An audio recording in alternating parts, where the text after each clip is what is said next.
Hi folks, I'm landscape designer John Holden here in Newtown, Connecticut, and today I'd like to talk to you a little bit about turning your mulch. Now before I remulch any garden, I'll usually go through and turn the mulch. And the reason for that is after mulch has been down for a while, it tends to get kind of matted together.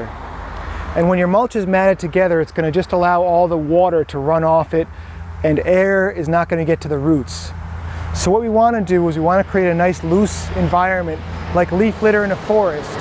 So we'll go through and turn our mulch before we add more. Now another benefit of turning mulch is even if you're not going to remulch, if you go through your gardens and turn the mulch, it's going to just look a lot nicer, a deeper, darker color. So this is a good idea if it's the spring and you're just edging and cleaning up your gardens. You can just turn that mulch to make them look nicer. Or maybe you've mulched in the spring and it's midsummer. So right here is some hemlock bark mulch that we applied last year. And if you look at the top of this mulch, you can see it's kind of matted together. Now I'm a big fan of bark mulches because they really don't mat together nearly as much as a wood mulch. Walk up to the mulch and give it a light kick. And if when you kick it, you get a lot of big sheets of mulch, that means you definitely do need to turn it. Now because this is a bark mulch, it's really not that much together and it's going to be very easy to separate. If this were a pure wood mulch or dyed wood mulch, when I kicked it, it would definitely come up in a bigger sheet or my foot might get stuck. You can see how nice and loose that is. So what we're going to do today is go through our gardens and turn the mulch before we apply more. And that way all the nutrients and the air and the water can get down to the plant roots. And that's also going to help prevent something called the artillery fungus. You might want to Google that, but artillery fungus likes very damp spots in the shade, and what it does is it shoots out little black dots that'll get on your siding of your house. And you pretty much, there's no way to get them off without replacing the siding.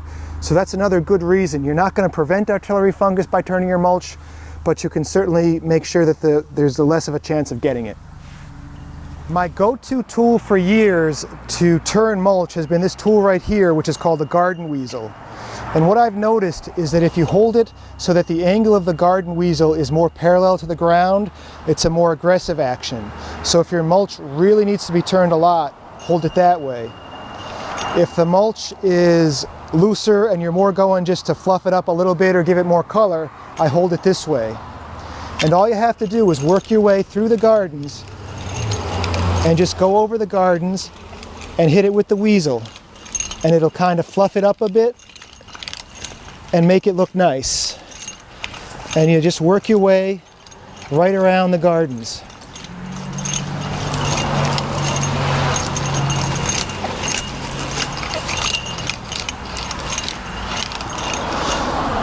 Once we finish with our Garden Weasel, if there's enough mulch there, we can just leave it as is. Or for a lot of my customers where I do a regular annual mulching, we'll just go ahead and put a light top dressing on top. Now in this part of the garden, I'm going to show you a different way to turn your mulch. But I would like to show you again that this mulch really isn't that bad. I mean, this just needs a very light turning. It's not going to take much. And this is a bark mulch. It's the bark of the tree. Your wood mulches are going to be significantly more compacted if you use them the last year or two. But what you can do is just take your pitchfork and just kind of drag it through the mulch. And that's another way that you can just break up that crust on the surface of the mulch.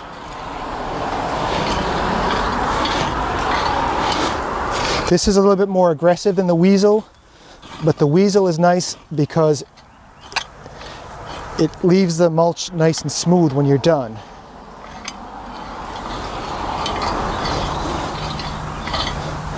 But there you go.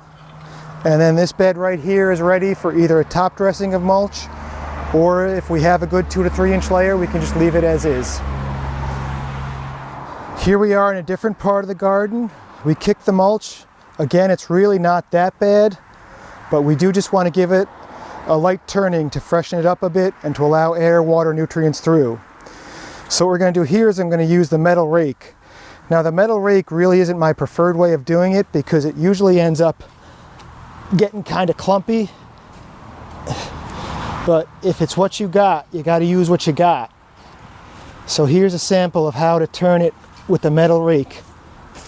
And it does take a little bit of effort to kind of smooth it out once you turn it. But if you've got a small garden, all you've got is a rake in the garage, by all means, use the tools you have.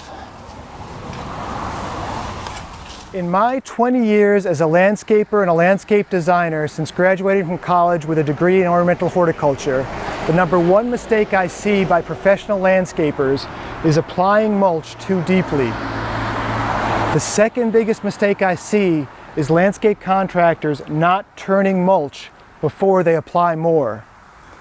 Now, if you ask your landscaper if the mulch should be turned and they say it doesn't, and you can go by and kick the mulch and your foot gets stuck in it, maybe you should consider hiring a different landscaper. For more tips and tricks about gardening and landscaping, please visit my blog at landdesigns.com.